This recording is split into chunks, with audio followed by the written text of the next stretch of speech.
అవటమే మీ లక్ష్యమా? MBBS సీట్ల guidance కోసం తప్పక విచ్చేయండి మెగా ఎడ్యుకేషన్ మేళా. ఈ గ్లోబల్ పీస్ ఎకనామిక్ సమిట్ కి మా ఖర్చులతో లాస్ ఏంజలస్ వచ్చి అటెండ్ అయితే 45 రోజులే ఉంది. అయినప్పటికీ అనేక మంది బిలియనీర్లు ఇన్వెస్టర్లు కల్పిస్తారు. చూడండి, రేవంత్ రెడ్డి గారు ఈరోజు వచ్చారు. తిరిగి 10 రోజులు విదేశాలు వెళ్ళి ఖాళీ చేతులతో తిరిగి వచ్చారు.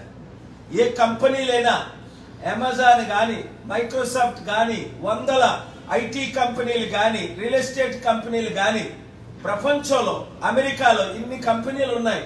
ఆయన తిరిగి వచ్చారు కానీ ఏమైనా ఇన్వెస్ట్మెంట్స్ వచ్చాయా అంటే లేదు. ఆంధ్రప్రదేశ్ సర్వనాశనం అవుతుంది కనుక రక్షించడానికి, అప్పులు తీర్చడానికి, లక్షల ఉద్యోగాలు తీసుకురావడానికి, వారిచ్చిన గ్యారంటీలు నెరవేర్చడానికి చంద్రబాబు నాయుడు గారిని నేను ఇమీడియట్ గా కలవడానికి సిద్ధంగా ఉన్నాను. నా మిత్రులు అయినప్పటికీ అవినీతిని నేను ఎప్పుడు ఎక్స్పోజ్ చేశాను. పొలిటికల్ గా ఇప్పుడు నేను ఆయన కలవట్లేదు. ఓన్లీ గ్లోబల్ పీస్ సమిట్ కి ఇన్వైట్ చేయడానికి. ఈ సమిట్ ద్వారా రాష్ట్రానికి అభివృద్ధి, నిరుద్యోగులకు ఉద్యోగాలు, 100 కంపెనీలు. అలాగే నిన్న ఏపీ హైకోర్టు చీఫ్ జస్టిస్ ముందు నేను మెన్షనింగ్ చేసి అయ్యా మాకు స్పెషల్ స్టేటస్ ఇస్తానని అప్పుడు మన్మోహన్ సింగ్ గారు అన్నారు, సోనియా గాంధీ గారు అన్నారు 10 సంవత్సరాల క్రిందట బైఫర్కేషన్ చేసినప్పుడు. అప్పుడు home minister, finance minister former Chidambaram గారు అన్నారు. నరేంద్ర మోదీ గారు కూడా 10 సంవత్సరాల క్రిందట వాగ్దానం ఇచ్చారు. ఇది చట్ట ప్రకారం వాగ్దానాన్ని ఫెయిల్ అయ్యారు అని నేను ఏపీ హైకోర్టులో స్పెషల్ స్టేటస్ కేసుకి ప్రిపేర్ చేసి ఫైల్ చేస్తే, doctor Paul you have the fundamental right, నేను ఆర్డర్ అడిగా ముందు ఫైల్ చేసి లెట్ మీ హియర్. లేదు సార్ మీ కోర్టు టైంని వేస్ట్ చేయను అంటే, honourable chief justice no you have the fundamental right. నిన్న ఉదయం 10:30కి కనుక స్పెషల్ స్టేటస్ వస్తే ట్యాక్స్ ఫ్రీ ఇన్కమ్స్ ఇంకా ఎక్కువ వస్తాయి. కనుక దయచేసి మీడియా మిత్రులు, నాకు రాజకీయంగా మీరు మద్దతు ఇవ్వలే,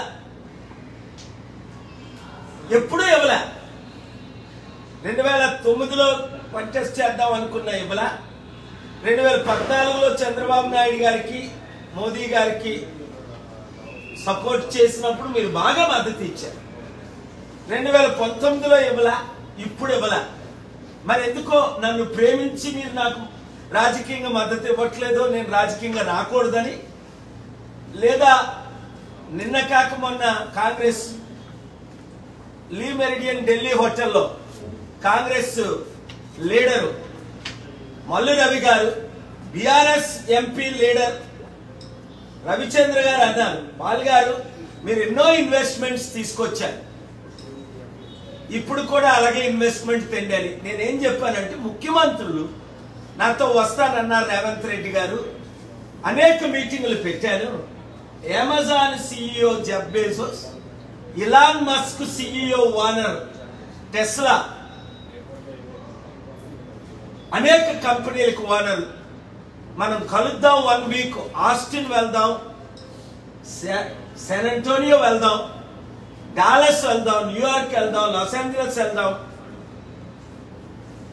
బే ఏరియా వెళ్దాం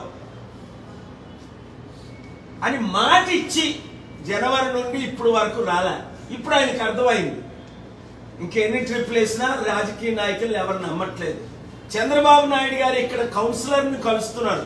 కౌన్సిలర్ అంటే 200 దేశాల్లో 200 అంబాసిడర్లు ఉంటారు, 2000 మంది కౌన్సిలర్స్ డిసైడ్ చేయరు investments. Presidents, prime ministers decide చేస్తారు.